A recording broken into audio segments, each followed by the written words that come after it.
산 동네에서 하지정맥류 진료를 보고 있는 심장혈관 흉부외과 전문의 전상엽 원장입니다. 얼마 전 50대 초반 남성 환자분이 외래를 찾아오셨습니다. 10년 넘게 꾸준히 헬스를 해오셨던 분이었는데 다른 병원에서 하지정맥류 진단을 받은 뒤 운동을 완전히 중단했다고 하셨습니다. 헬스장 등록을 해지한 지도 벌써 석 달째라고 했습니다. 이유를 여쭤보니 운동을 하다가 혹시 다리 혈관이 더 나빠질까봐 걱정되셨다는 겁니다. 실제 진료실에서는 이런 불안감을 안고 오시는 분들이 적지 않습니다. 수술을 받은 뒤 다시 헬스를 시작해도 되는지, 어떤 운동은 괜찮고 어떤 운동은 피해야 하는지 묻는 분들도 매주 만납니다. 그래서 오늘은 하지정맥류 중점 진료를 해오며 혈관 시술을 이어온 흉부외과 의사의 입장에서 하지정맥류와 헬스 운동에 대해 환자분들이 꼭 알아두셨으면 하는 내용을 정리해 보겠습니다. 먼저 도움이 되는 쪽부터 말씀드리겠습니다. 종아리 근육은 다리 정맥의 혈액을 중력을 거슬러 심장 쪽으로 밀어올리는 펌프 역할을 합니다. 그래서 종아리 근육이 적절히 발달해 있고 걷기나 운동을 통해 규칙적으로 수축과 이완을 반복하면 정맥 순환에는 분명 도움이 됩니다.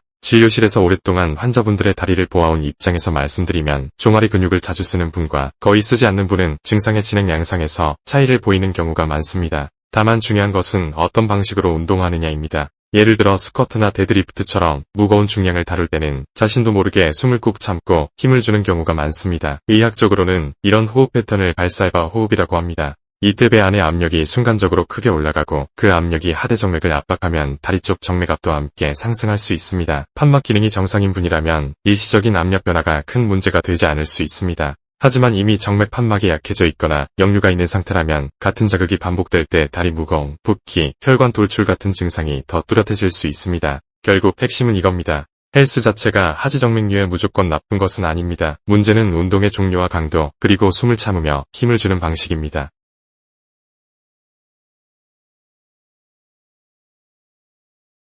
저녁만 되면 발목이나 종아리가 자주 붓는 분들이 있습니다. 운동하고 나면 이상하게 한쪽 다리만 더 무겁고 피곤하게 느껴진다는 분들도 계시고요. 이런 증상이 가끔 한두 번이 아니라 반복된다면 단순히 운동해서 그런가 보다 하고 넘기기보다는 다리 정맥 상태를 한번 확인해 보는 것이 좋습니다. 특히 밤에 종아리에 쥐가 자주 나거나 다리에 열감이 반복되거나 피부 밑으로 혈관이 구불구불하게 비치기 시작했다면 검사를 한번 받아보시는 편이 좋습니다. 부모님이나 형제 중에 하지정맥류가 있었던 분이라면 더 그렇습니다. 가족력이 있으면 하지정맥류가 생길 가능성이 높아질 수 있기 때문에 증상이 심하지 않더라도 정맥 초음파로 현재 상태를 확인해 두는 것이 도움이 됩니다. 운동을 계속해도 되는지, 중량을 줄여야 하는지, 어떤 동작을 조심해야 하는지는 결국 현재 다리 정맥 상태를 알아야 판단할 수 있습니다. 먼저 확인하고 그 다음에 운동 방향을 정하는 것이 안전합니다.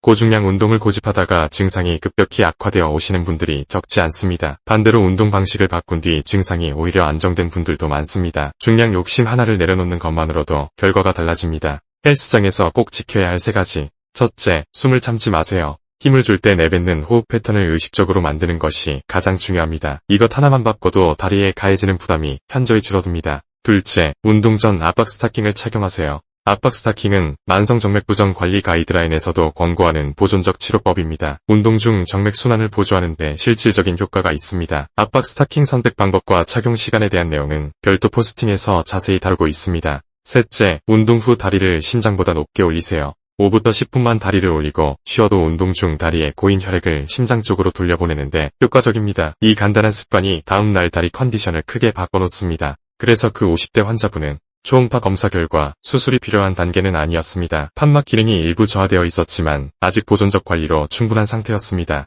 고중량 운동을 저중량 고반복으로 바꾸고 데드리프트 대신 실내 자전거와 걷기를 추가하는 것으로 운동 계획을 조정해 드렸습니다. 압박 스타킹 착용과 운동 후 다리 거상도 함께 안내해 드렸습니다. 끊을 필요가 없다고 하시니 다행이에요. 방법을 바꿔서 계속해 볼게요. 하고 가셨습니다. 마무리하며 하지정맥류가 있다고 헬스장을 포기하실 필요는 없습니다. 걷기, 수영, 자전거, 저중량 하체 운동은 오히려 도움이 됩니다. 고중량 강한 발살과 호흡을 동반하는 운동과 하체 근육을 쓰지 않는 장시간, 정적 직립 자세는 조심하시면 됩니다. 운동 후 다리 통증, 부종, 열감이 심해진다면 그 신호를 무시하지 마세요. 내 다리 상태를 정확히 알아야 운동 계획도 제대로 세울 수 있습니다. 정맥 초음파 검사는 검사 당일 바로 결과를 확인할 수 있습니다.